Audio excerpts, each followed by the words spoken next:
Hey guys, Bubba here, and boy do I have a treat for you. So in this video I'm going to be showing off a whole bunch of tricks on Mission 1 Osiris. I've been working on getting this out for so long, but I kept finding more and more stuff on this level, so yeah, it's been taking me a little while. Now you don't need to put on like a certain difficulty or put on any skulls, so I just put on easy, but it's up to you, doesn't matter. These tricks are basically just different ways to get out of the map, but they're good to know, especially for speedrunning, because they can shave off some time. And I'm just going to skip this cutscene, because I've seen it like 100 times. So starting off here, you can actually just get out of the map right behind you, and you'll see me in just a second pick up the energy sword, because whenever you're holding it, it makes you run just a little bit faster. It's not required, but you should probably grab it, because I mean, it never hurts to grab it. So when you spawn here, just turn left into the corner and you'll see a couple rocks. You're going to be doing a series of jumps here, and they're not too difficult, at least the first two. You just basically got clamber on these. But then when you get over here, you want to walk into this little pocket here, and what you're going to do is jump around this icicle. If you need to, you can thrust. I don't, but it could help. And then on this next jump, you want to get on the highest point there and jump about right there. And then you should be able to clamber up.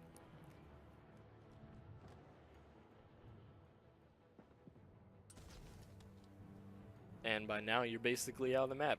I mean, there's a lot of invisible cosmetic stuff, so you'll be falling a lot unless you know where you're going. The inside of the rocks, for the most part, are solid, so as long as you stay along there, you should be fine. But yeah, not too much long after that, actually like just around this corner basically, you'll see this Covenant spirit ship that drops down.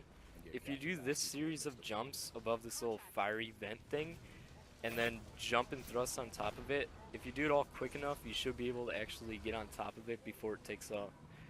You can actually ride this for a good like 30 seconds or so before it just randomly shrinks and disappears.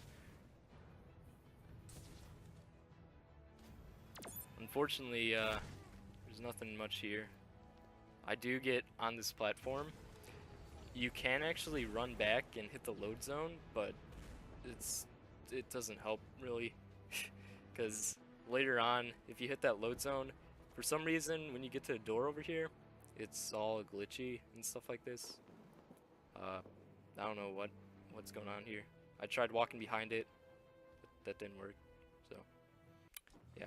She said there was something big out. Another really cool trick you can do is actually right after this part, and I would say it's one of my favorites. So, after you take this corner up here, there will be two soldiers, and you can do something pretty crazy with them. Check this out. Up the cliffs. Get after them. Yeah. So, how this works is that since the soldiers are in like a fixed position, I guess you can call it like a cutscene in a way, because they spawn when you hit the loading zone, and then they always teleport in the same way, right? The same route. And so if you manage to land right behind where one of the soldiers teleport against like the snow mound, then it can actually launch you like really high out of the map. But it's really precise. Like, you basically need to be spot on with it. Otherwise, it's not going to launch you very far, if at all.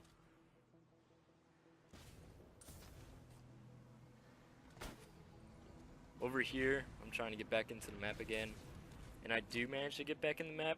And I'm like, oh, what's over here? Look it, I'm behind the ice wall and I didn't break it. What happens? I go up against it, and these soldiers just fly at me. They're like judo kicking me and crap. I'm like, whoa!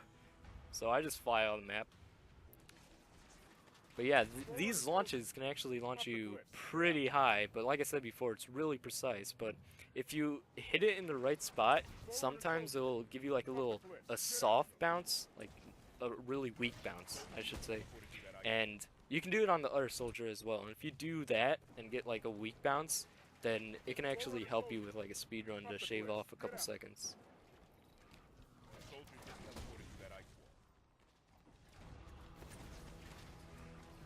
So that's a soldier launch. You can, if you do launch off that and land over here, and decide you want to try to continue on with the mission, it's kind of tough moving around, as you can see. But if you do eventually get back in, then start moving around, and then get back into the map, finally, after so long, then for some reason the turrets, they don't work. The anti-air guns, the Forerunner guns, I don't know why, but they're broken. And I thought, hey, they're broken, maybe I can stand on them. Nope. Nope. But speaking of which, you can actually, when they're working, you can actually launch on these things. And this is probably one of the most known tricks on this mission. So what I'm doing here is like the safer method. You just want to like stand on it, and then if you want, you can stabilize and it'll launch you. So, and here it is again, me doing the same method. I get like a little more friendly launch because I could launch back in the map if I wanted to. I could get behind the wall and get back out the map. But with this launch, you can actually do some pretty cool things. So here's another approach to doing it. Rather than just like sitting on it, waiting for it to spin, you can just stand there, wait for it to spin, and then jump into it, and then you can get just about the same amount of launch you get on the normal one. And then so I'm flying over here onto this little snow island sort of cliff mountain thing here. And then if you walk over to here through the little invisible like mounds and stuff, you can zoom in between these little ice stalactites and past the waterfall, and you can actually see like 2 Promethean crawlers like ripping a grunt. I thought that was pretty cool. I wasn't sure if that was like an Easter egg or just like a little thing they put in there. I don't know, but this is the only part I could find that you can actually see them. And then also, if you're on top of this like mountain cliff thing, you can see a turret down there, another like Forerunner anti-air gun thing. You can actually land on it as long as that the curved part is like at the highest point, because the death boundary, the kill boundary, is actually like right beneath this. So you'll see me here. I tried doing another launch on it, but that didn't work. I failed on that. But that's because like the death boundary is like literally right beneath you. But yeah, this jump is pretty useful. You'll see me do it here in a more speedy kind of way. And I launch like straight up. And so you can launch like straight up, you can launch sideways. It's just weird, right? Sometimes you'll get like a soft launch like that, and that's actually pretty good. And then Move smart. Fire with a purpose. if you launch high enough, you can... Oh, nope. Nah, but you can actually, if you get high enough of a launch, you can actually land on top of that ice mountain sort of thing, as long as you can hit your ground pound correctly. And first time I did this, I was looking down at the Banshees and the Phaetons. I was like, huh, can I land on it? And I tried ground pounding one, right? And I go right through it. So that's kind of disappointing. But yeah, you can actually optimize this launch so that you hit it perfectly. Here I just like kind of jump right into it and launches me basically straight up, and I aim my ground pound just right before that little black mark there, and you'll land in the room right after this. If you drop down, you can actually activate the little button here behind where it actually is, like out of the map, right? So then here's another really cool trick that you can use. If you wait until like your teammates spawn here until it hits the load zone, if you go quick enough, you can just jump into the next area and you'll land there right when it loads. So that's actually really good. And then also around the same part, you'll see me do other ways to get out of the map. So for this one, it's not, in a way it's like more difficult than the last one, but it's somewhat easier at the same time. The first couple jumps are pretty easy. Like as you see here, you don't really need to do anything. Just this jump, you just gotta sprint, jump, and then stabilize or ground pound. But then this last jump, it helps to have a teammate so you can just jump off their head. But if you're alone like I was, you can do a spring jump into stabilizing. If you don't know what a spring jump is, it's basically just land crouched, and the next time you jump, let go of crouch at the exact same time. It's going to be really difficult if you're not used to doing it. In the cave right after that, there's going to be another jump series you can do to get out of the map. For this, you just want to jump off the top of this rock, look at the corner of that rock, and jump and thrust to clamber up it. After that, you want to jump in between these two icicles and land on the one right across the gap. And then the final jump here, it's really difficult. You want to jump outward from the icicle so you don't hit it, but be close enough so you can clamber over it. To do that, you just want to do jump stabilizer and start crouching up and down. Again, it's really difficult, so you may not get on your first try.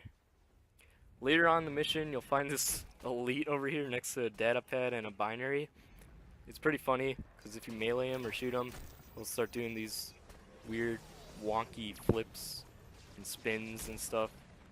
So, it's actually pretty fun.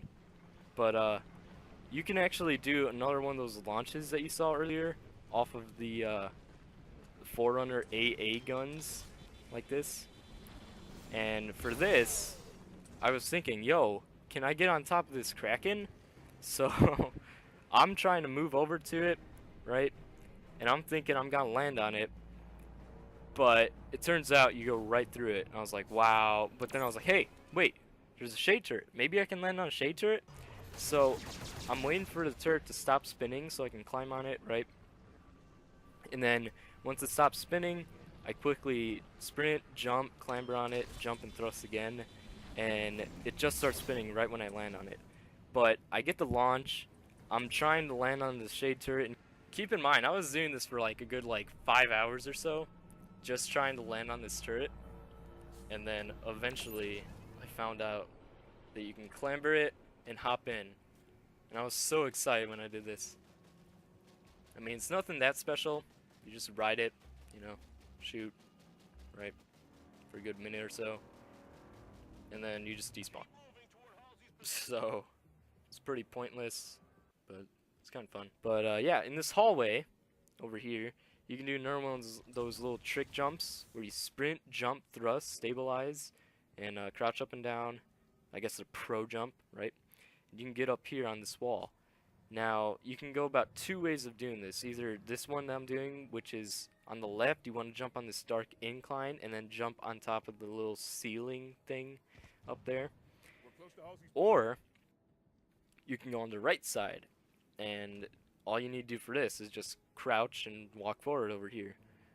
And then jump on top of the ceiling over here, and then you can do one more jump up here and clamber up here.